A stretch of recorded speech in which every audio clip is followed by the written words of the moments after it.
Good morning student. Welcome to online classes. बच्चों, आज हम हिंदी व्याकरण के पाठ 11 वचन का अध्ययन करेंगे।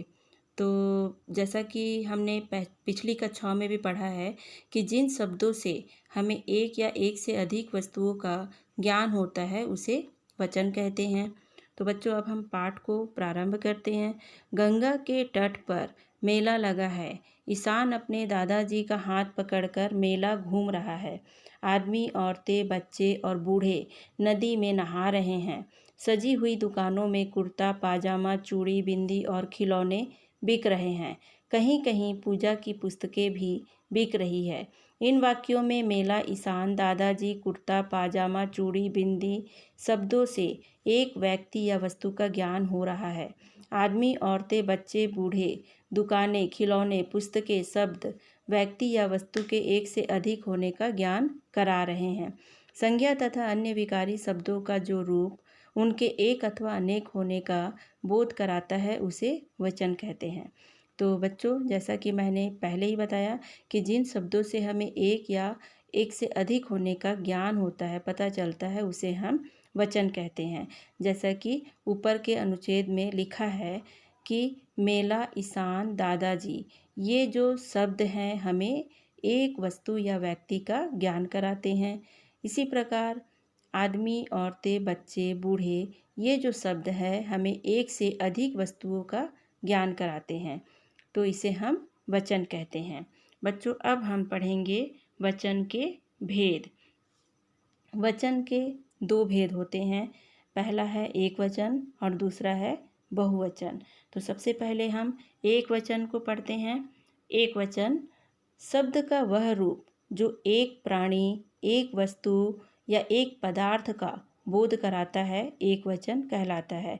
जैसे पत्ता हवा में हिल रहा है, किताब मेज पर रखी है, चिड़िया पेड़ पर बैठी है, छात्रा लिख रही है। तो बच्चों, एक वचन में हमें एक ही वस्तु, एक प्राणी या एक ही पदार्थ का ज्ञान होता है, उसे हम एक वचन कहते हैं।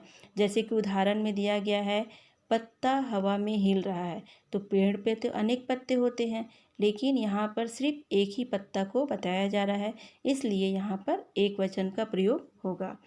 दूसरा है बहुवचन। शब्द के जिस रूप से एक से अधिक प्राणियों, वस्तुओं अथवा पदार्थों का बोध होता है उसे बहुवचन कहते हैं।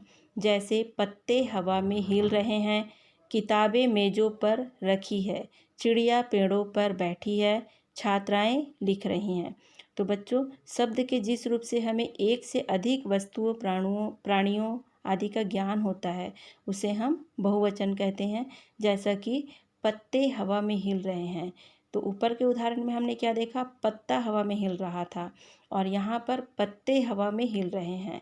तो जब पत्ते जो शब्द आ जाएगा तो ये किसके लिए प्रयोग हो रहा है, एक से ज़्यादा पत्ते बता रहा है, तो इसलिए यह क्या हो गया, बहुवचन। अब हम देखेंगे वचन की पहचान। वचन की पहचान दो प्रकार से होती है। पहला है संज्ञा और सर्वनाम शब्दों के प्रयोग द्वारा, और दूसरा है क्रिया शब्दों के प्रयोग द्वारा। तो सबसे पहले हम देखेंगे संज्ञा और सर्वनाम शब्दों के प्रयोग द्वारा। छात्रा पुस्तक पढ़ रही है, छात्राएं पुस्तक पढ़ रही है। तो इसमें जो है छात्रा और छात्राएं, छात्रा जो है एक वचन है और छात्राएं बहुवचन है, और ये संज्ञा है। तो संज्ञा शब्दों के प्रयोग के द्वारा हम वचन की पहचान यहाँ देख रहे हैं।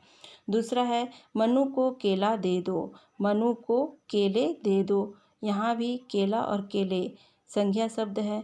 इसी प्रकार मैं खा रहा हूँ, हम खा रहे हैं। इस वाक्य में मैं और हम जो है सर्वनाम शब्द है। वह खेल रहा है, वे खेल रहे हैं। इस वाक्य में वह और वे सर्वनाम शब्द है। तो बच्चों, यहाँ पर हमने संज्ञा और सर्वनाम शब्दों के प्रयोग के द्वारा वचन की पहचान को देखा। दूसरा है क्रिया शब्दों के प्रयोग द्वारा। तो उदाहरण देखते हैं, बंदर कूद रहा है, बंदर कूद रहे हैं। तो इसमें रहा है और रहे हैं क्रिया शब्द है।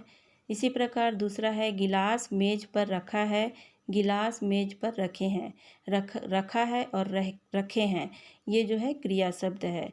अब हम पढ़ेंगे विशेष, कुछ विशेष बातें। पहला है आदर या सम्मान प्रकट करने के लिए एक वचन के स्थान पर बहुवचन का प्रयोग किया जाता है। तो बच्चों, हम यदि किसी का आदर और सम्मान प्रकट करते हैं तो उसके लिए हम एक वचन के स्थान पर बहुवचन का प्रयोग करते हैं। जैसा कि उदाहरण में दिया जा रहा है, दादाजी अखबार पढ़ रहे हैं। पंडित जवाहरलाल नेहरू भारत के प्रथम प्रधानमंत्री थे। दूसरा है बड़प्पन दिखाने के लिए भी बहुवचन का प्रयोग किया जाता है। जैसे पंडित जी ने कहा, हम अब आपके लिए प्रार्थना करेंगे। नेताजी बोले, हमें अपनी समस्याएं बताइए। तो बच्चों, जहाँ पर बड़प्पन दिखाया जाता है उस वहाँ पर भी बहुवचन का प्रयोग किया जाता है। तीसरा है कुछ शब्दों का रूप एक वचन और बहुवचन में समान रहता है।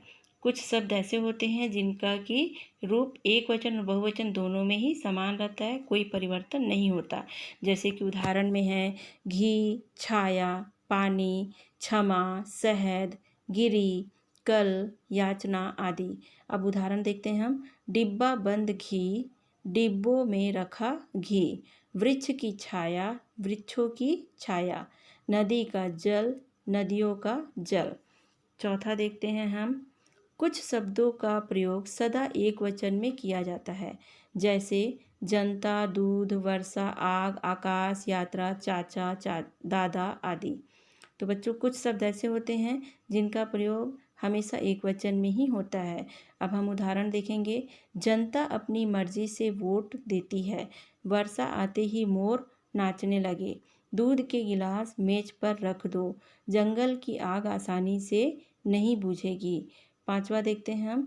धातुओं का बोध कराने वाली जातिवाचक संज्ञाओं और भाववाचक संज्ञाओं का प्रयोग सदा एक वचन में होता है। जो धातुएं होती हैं उनका ज्ञान कराने वाली जातिवाचक संज्ञा और भाववाचक संज्ञाओं का प्रयोग जो होता है हमेशा एक वचन में होता है।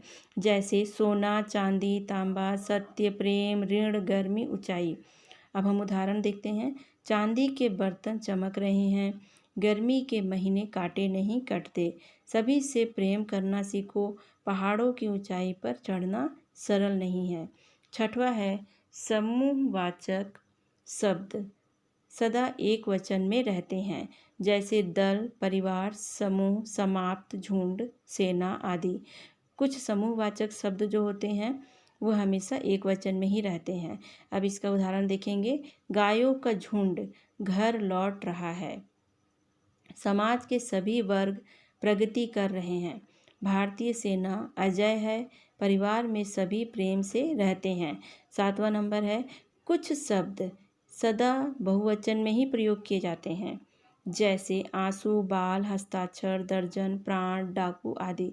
कुछ शब्द ऐसे होते हैं जो कि हमेशा ही बहुवचन में प्रयोग किए जाते हैं। अब इसका उदाहरण हम देखेंगे। मानसी के बाल लंबे और घने हैं। उसके आंसू थमने का नाम ही नहीं ले रहे थे। भूकंप से सैकड़ों लोग बेघर हो गए। पुलिस को आता देख डाकू भाग गए। बच्चों, अब हम देखेंगे एक वचन से बहुवचन बनाने के नियम। तो पहला नियम है आकारांत पुल्लिंग शब्दों में आ के स्थान पर ए करके। आकारांत मतलब जो शब्द आ, जो वर्ण होते हैं उससे अंत होते हैं, उसको हम आकारांत शब्द कहते हैं। तो इसका हम देखते हैं एक वचन से बहुवचन कैसे बनाया जाएगा। तो पहला शब्द है पंखा, और इससे जो बहुवचन शब्द बना, तो पंखा में हम आ के जगह में ए लगा दिए तो क्या बन गया, पंखे। दूसरा है शीशा, शीशे, जूता, जूते, रुपया, रुपए, चमचा, चमचे। बच्चों, अन्य उदाहरण आपकी पुस्तक में दिया गया है, इसे आप देख करके पढ़ेंगे। अब हम पढ़ते हैं दूसरा नियम। आकारांत शब्दों के अंत में ए में जोड़कर। आकारांत जो शब्द होते हैं उसके अंत में हम ए जोड़ करके बहुवचन बनाएंगे। जैसा कि बालिका, बालिका में हम ए जोड़ दिए तो क्या बन जाएगा बहुवचन, बालिकाएं। कविता, कविताएं। कथा, कथाएं। शिला, शिलाएं। अध्यापिका, अध्यापिकाएं। शाखा, शाखाएं। भाषा, भाषाएं। तीसरा नियम है आकारांत स्त्रीलिंग शब्दों के अंत में ए जोड़कर। आकारांत स्त्रीलिंग शब्द जो होते हैं उसके अंत में हम ए जोड़कर। आकारांत मतलब अ अक्षर से जो अंत होता है शब्द, उसे हम कहते हैं आकारांत शब्द। तो इसका उदाहरण हम देखते हैं। पहला है भैंस, एक वचन है भैंस, और जब हम बहुवचन बनाएंगे तो उसके अंत में ए जोड़ देंगे तो क्या बन जाएगा, भैंसे। भेड़, भेड़े, बात, बातें, दीवार, दीवारें, कमीज, कमीजें। बच्चों, अन्य उदाहरण आपकी पुस्तक में दिया गया है, इसे आप देख करके पढ़ेंगे। चौथा नियम है इकारांत और इकारांत शब्दों के अंत में या जोड़कर। तो इकारांत और इकारांत शब्दों के अंत में या जोड़ करके हम बहुवचन बनाते हैं। तो पहला शब्द है लड़की, एक वचन है, और जब हम इसमें या जोड़ देंगे तो क्या बन जाएगा बहुवचन, लड़कियाँ। रानी, रानियाँ। सखी, सखियाँ। स्त्री, स्त्रियाँ। घोड़ी, घोड़ियाँ। थाली, थालियाँ। तो बच्चों, अन्य उदाहरण भी हैं आपकी पुस्तक में, इसे आप देख करके पढ़ेंगे।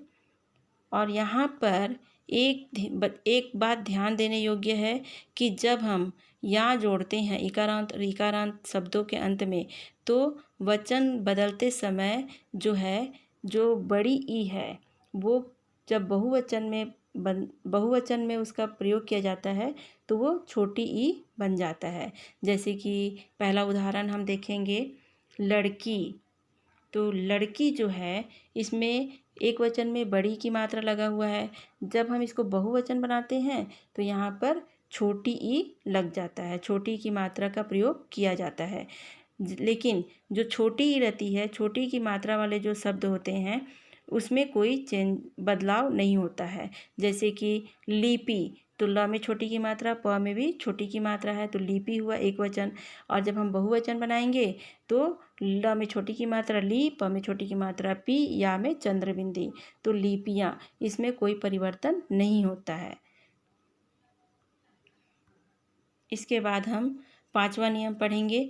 जो शब्द या से अंत होते हैं उनमें चंद्र बिंदु लगाकर बहुवचन बनाया जाता है।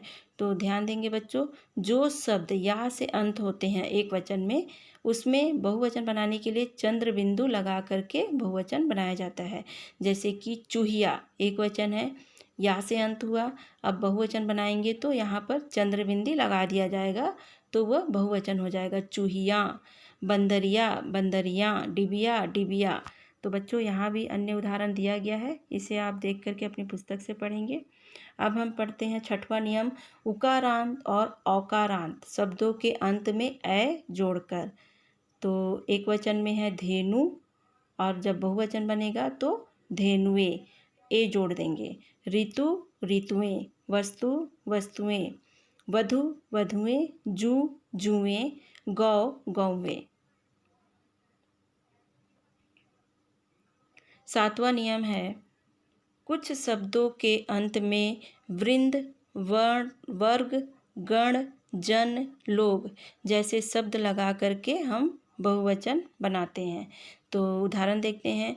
गुरु, गुरुजन। ऋषि, ऋषि वृंद। आप लोग। युवा, युवा वर्ग। कर्मचारी, कर्मचारी गण। सेवक, सेवक दल। तो बच्चों, ये आपके नियम थे जो एक वचन से बहुवचन बनाने के नियम थे। अब हम पढ़ते हैं कि हमने आज के पाठ में क्या क्या पढ़ा। एक बार इसे फिर से दोहराएंगे। संज्ञा तथा अन्य विकारी शब्दों का जो रूप उनके एक अथवा अनेक होने का बोध कराता है उसे वचन कहते हैं। दूसरा था, वचन के दो भेद हैं, एक वचन और बहुवचन।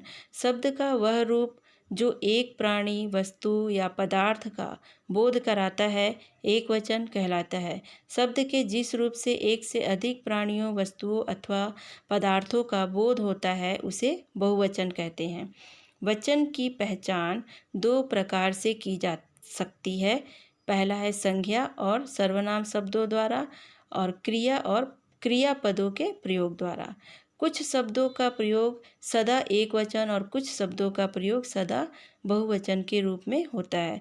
तो बच्चों, आज जो है पाठ 11 आपका वचन समाप्त हुआ, और इसके साथ ही बच्चों आपका 12 अक्टूबर से मिड टर्म एग्ज़ाम स्टार्ट होने जा रहा है, तो इसका हिंदी का पोर्शन मैं एक बार आपको इस वीडियो में बता दे रही हूँ। बाकी आपको ग्रुप में भी भेज देंगे। तो मधुरम जो है, मधुरम पाठ, उसमें हम पाठ 1 से 1, 2, 4, 5, 6, 7, 8, 9 ये सभी पाठ आएंगे। पाठ 3 नहीं आएगा। व्याकरण का जो पाठ है उसमें पाठ 1 से 11 तक आएगा, और इसके साथ ही पत्र लेखन जो मैंने करवाया था आपको, औपचारिक पत्र और अनौपचारिक पत्र, वो जो है पत्र लेखन भी आएगा। तो धन्यवाद बच्चों।